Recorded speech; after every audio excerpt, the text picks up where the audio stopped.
Hello everyone, आप सबका हमारे यूट्यूब चैनल मिनरल्स ट्रेनिंग पर स्वागत है। आज हम क्लास 10th के मैथ में प्रश्नावली 1.3 के सभी क्वेश्चन को सॉल्व करेंगे। तो आइए बिना किसी देरी के हम क्वेश्चन को सॉल्व करते हैं। पहला क्वेश्चन दिया है, सिद्ध कीजिए कि कड़ी में 5 एक अपरिमेय संख्या है। देखिए, यह बहुत ही इम्पोर्टेंट क्वेश्चन है और ऐसा क्वेश्चन बोर्ड एग्जाम में एक क्वेश्चन आपको देखने को जरूर मिलेगा।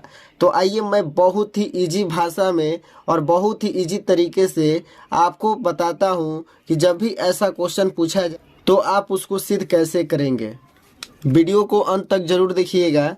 मेरे द्वारा बताए हुए तरीके को आप जरूर अपनाइएगा ताकि आप बोर्ड एग्जाम में अच्छा अंक प्राप्त कर सकें। तो आइए इसका सलूशन करते हैं। तो जब भी अपरिमेय पूछा जाए तो आपको क्या कर लेना है, इसका उल्टा मान लेना है, यानी परिमेय संख्या इसको मान लेना है। तो लिखेंगे, माना करड़ी में 5 एक परिमेय संख्या है। और आप जानते हैं जब परिमेय संख्या होता है तो उसको हम P बटा Q के रूप में लिख सकते हैं, यानी दिस इम्प्लाइज करड़ी में 5 इक्वल टू P बटा Q लिख सकते हैं। अब यहाँ लिख देंगे जहाँ P एंड Q क्या है, पूर्णांक है, तथा इनका जो HCF है, यानी P एंड Q का HCF, P तथा Q का जो HCF है वह कितने के बराबर है, 1 के बराबर है। ये बात आप ध्यान रखेंगे। जहाँ P और Q क्या है, पूर्णांक है, यानी सहअभाज्य पूर्णांक भी आप यहाँ लिख सकते हैं। समझ रहे हैं मेरी बात। तथा P तथा Q का HCF कितना है, 1 के बराबर है।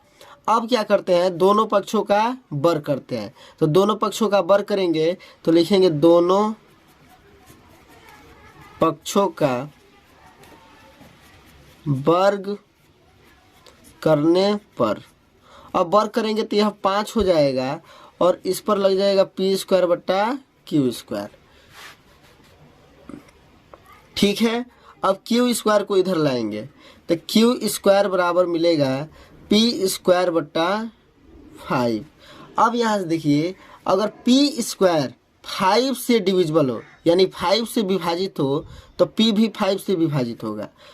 लिखेंगे P² 5 से विभाजित हो तो P भी 5 से विभाजित होगा। ऐसा क्यों, तो आपको मैं इधर साइड में समझाता हूँ। अगर मान लीजिए 4 का स्क्वायर 2 से विभाजित है, तो 4 का स्क्वायर 16, 16 बटा 2, यानी यह 2 से क्या है, विभाजित है, तो 4 भी 2 से क्या होगा, विभाजित होगा। ये बात आप समझ रहे हैं। ये मैं आपको रफ वर्क के लिए समझाया हूँ, यह एग्जाम्पल देकर समझाया हूँ, ये आपको नोट नहीं करना है। ठीक है, अब क्या कर लेंगे, पुनः हम मान लेंगे, पुनः माना, क्या मानेंगे, तो यह P बराबर 5 के साथ कोई चर राशि लेकर मान लेंगे। तो यहाँ मान लेंगे P बराबर 5, M मान लें या R मान लें, तो मैं चलता हूँ यहाँ R मान लें। तो P बराबर क्या माना, 5R। अब ये जो P बराबर 5R माने हैं, इसको आप इक्वेशन फर्स्ट बना लेंगे, इसको आप इक्वेशन फर्स्ट बना लेंगे, इसी में आप P का मान रखेंगे। ठीक है, तो P का मान समीकरण 1 में रखने पर, तो लिखेंगे P का मान समीकरण 1 में रखने पर, अब समीकरण 1 में रख देंगे तो हमको मिलेगा Q² बराबर P के जगह पर क्या रखेंगे, तो 5R, तो 5R का स्क्वायर बटा 5।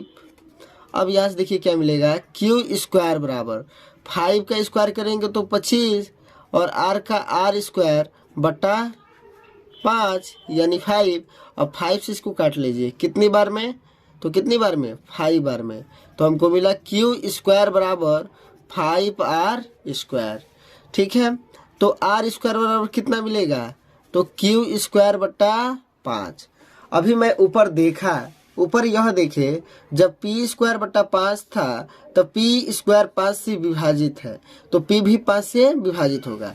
तो यहाँ अब क्यू स्क्वायर बटा 5 है, तो यहाँ से हम कह सकते हैं क्यू स्क्वायर 5 से विभाजित हो तो क्यू भी क्या होगा, तो क्यू भी 5 से विभाजित होगा। मतलब अब क्यू भी 5 से क्या होगा, विभाजित होगा।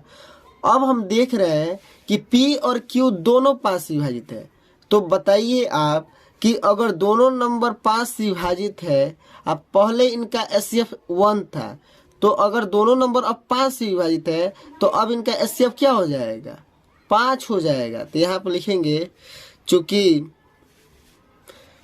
P तथा Q दोनों 5 से विभाजित है, इसलिए HCF of P and Q is not equal to 1।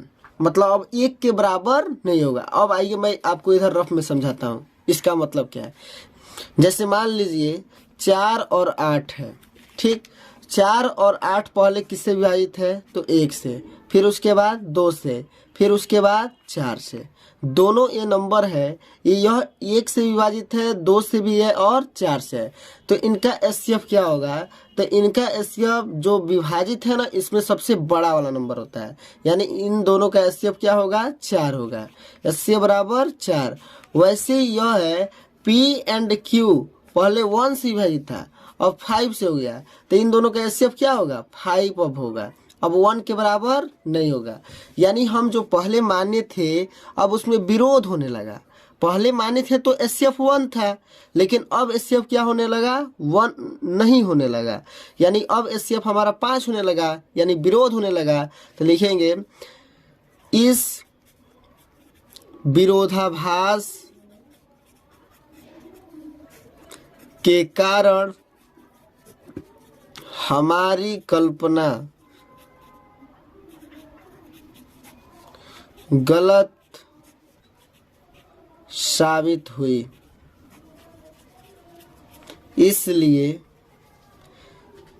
अब जो माने थे अपरिमेय संख्या, अब वो परिमेय संख्या नहीं अपरिमेय संख्या होगा, इसलिए √5 एक अपरिमेय संख्या है।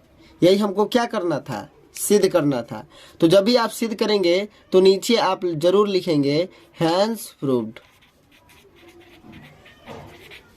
बिल्कुल आसान तरीके से मैंने आपको करड़ी में 5 को अपरिमेय सिद्ध करने का तरीका समझाया। अब आइए क्वेश्चन दूसरे को सॉल्व करते हैं। कह रहा है सिद्ध कीजिए कि 3 + 2 √5 एक अपरिमेय संख्या है। तो जैसा कि पहला क्वेश्चन सिद्ध किया गया है वैसा ही इसको भी हम करेंगे। पहले हम क्या करेंगे, अपरिमेय का उल्टा परिमेय संख्या इसको मानेंगे। तो मानेंगे माना 3 + 2 √5 एक परिमेय संख्या है, और परिमेय संख्या है तो इसको हम P/Q के रूप में लिख सकते हैं। तो लिखेंगे 3 + 2 √5 = P/Q। अब जहां दर्शा देंगे, जहां P तथा Q पूर्णांक है तथा इनका जो HCF है वह 1 के बराबर है। अब देखिए क्या करेंगे, अब 3 को उधर पक्षांतर करेंगे, तो 3 उधर पक्षांतर होगा तो 2 √5 = P/Q, और प्लस में इधर 3 तो इधर गया तो माइनस में 3, ठीक है। अब √5 = 2 को भी पक्षांतर करेंगे तो यह मिलेगा P/Q - 3/2। हम यहाँ देख रहे हैं कि करड़ी में 5 एक अपरिमेय संख्या है जबकि यह परिमेय संख्या है, तो यहीं पे विरोध होने लगा। तो लिखेंगे हम जानते हैं कि करड़ी में 5 एक अपरिमेय संख्या है, जबकि p/q-3/2 एक परिमेय संख्या है। तो आप ही बताइए, क्या अपरिमेय संख्या और परिमेय संख्या बराबर हो सकता है? तो कभी नहीं हो सकता। इसलिए √5 is not equal to p/q-3/2। मतलब अब यह बराबर नहीं होगा। तो यहाँ पे विरोध होने लगा कि नहीं होने लगा? तो विरोध होने लगा। तो लिखेंगे इस विरोधाभास के कारण हमारी कल्पना गलत साबित हुई। यानी जो माने थे वह क्या हो गई? गलत साबित हुई। तो अब यह अपरिमेय माने थे, तो अपरिमेय नहीं हुई, अब क्या हुई? अपरिमेय। तो लिख देंगे अतः 3 + 2√5 एक अपरिमेय संख्या है। अपरिमेय संख्या है। यही हमको क्या करना था? सिद्ध करना था। बिल्कुल इजी मेथड से मैंने आपको क्या कर दिया? समझाया। अब आइए तीसरे क्वेश्चन को सॉल्व करते हैं। कह रहा है सिद्ध कीजिए कि निम्नलिखित संख्याएं अपरिमेय है। यानी तीसरा में 3 क्वेश्चन है। पहला 1/2, दूसरा है 7 कड़ी में 5 और तीसरा है 6 + √2 यानी 6 प्लस कड़ी में 2। तीनों को हमको क्या सिद्ध करना है? अपरिमेय संख्या सिद्ध करना है। तो आइए पहले को हम सिद्ध करते हैं।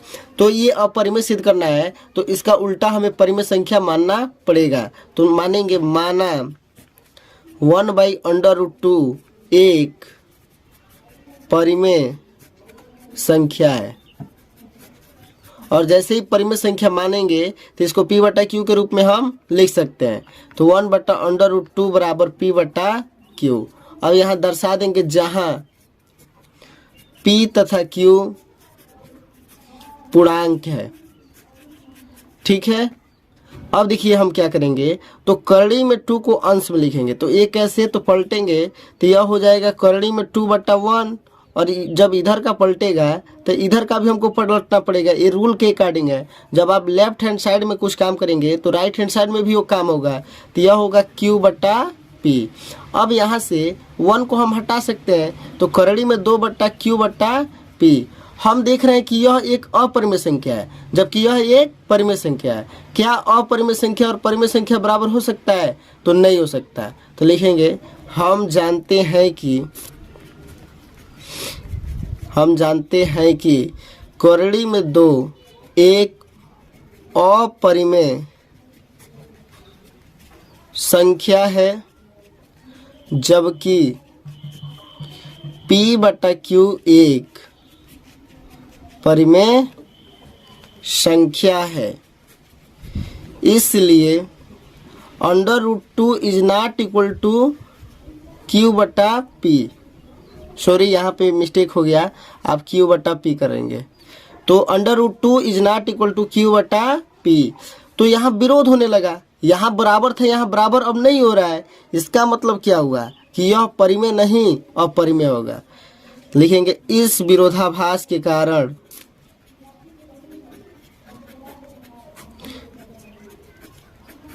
हमारी कल्पना गलत साबित हुई।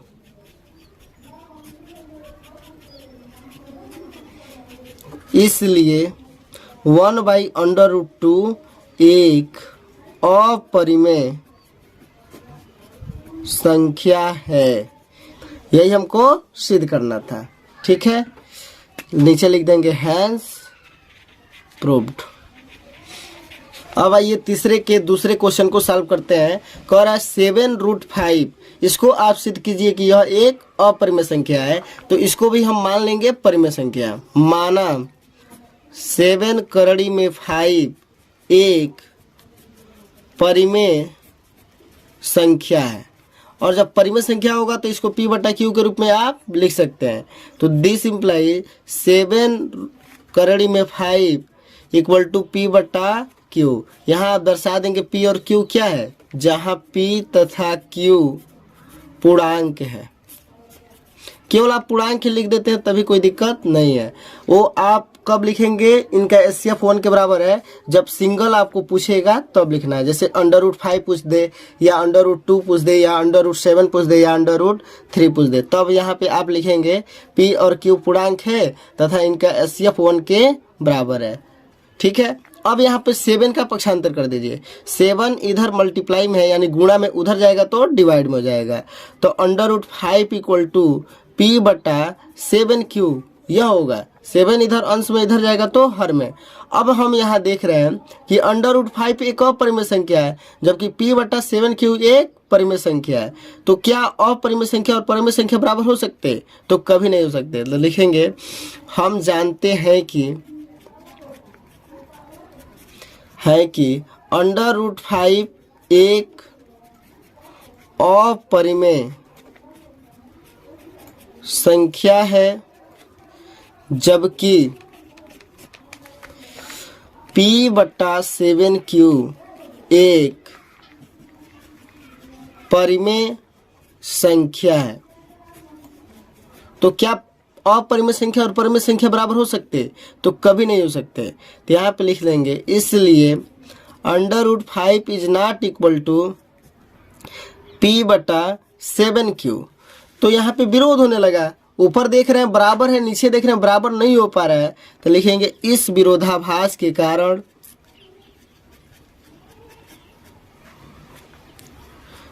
कारण हमारी कल्पना गलत साबित हुई। इसलिए 7√5 एक अपरिमेय संख्या है। यही हमारा क्या करना था, सिद्ध करना था। तो लिख देंगे हैंस प्रूव्ड।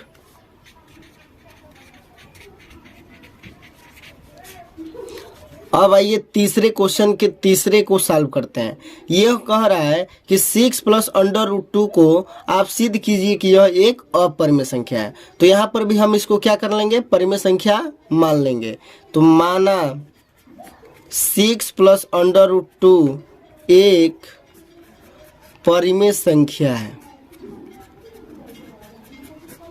परिमेय संख्या है तो इसको P बटा Q के रूप में हम लिख सकते हैं। तो 6 + √2 equal to P by Q। अब लिख देंगे जहां P तथा Q पूर्णांक है। ठीक है।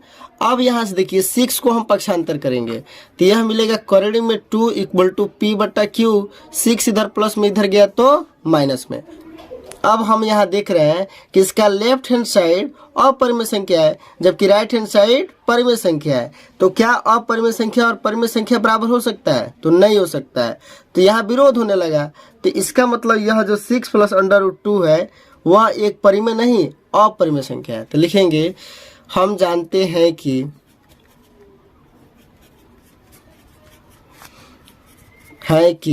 √2 एक अपरिमेय संख्या है जबकि P बटा Q - 6 एक परिमेय संख्या है। इसलिए √2 is not equal to P बटा Q - 6। मतलब √2 P बटा Q - 6 के बराबर नहीं हो सकता है क्योंकि अपरिमेय संख्या और परिमेय संख्या आपस में कभी बराबर नहीं हो सकते। तो लिखेंगे इस विरोधाभास के कारण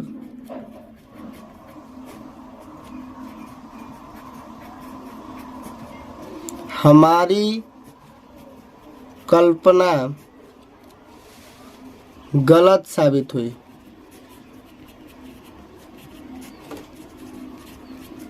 इसलिए 6 + √2 एक अपरिमेय संख्या है। यही हमको क्या करना था, सिद्ध करना था। तो नीचे लिख देंगे हैज़ प्रूव्ड। आज की इस वीडियो में मैं एक्सरसाइज 1.3 के सभी क्वेश्चन को बिल्कुल इजी तरीके से आपको सॉल्व करना सिखाया और जल्द ही मैं आपके लिए 1.4 का वीडियो लेकर आने वाला हूं। तो अगर आप हमारे चैनल पर नए हैं तो चैनल को सब्सक्राइब कर दें और बेल आइकन को प्रेस कर दें ताकि जब भी मैं वीडियो अपलोड करूं तो सबसे पहले आपको ही मिले। तो उम्मीद करते हैं आज की यह वीडियो आपको पसंद आई होगी। अगर वीडियो पसंद आई हो तो लाइक करें, शेयर करें और हमारे चैनल को सब्सक्राइब करें।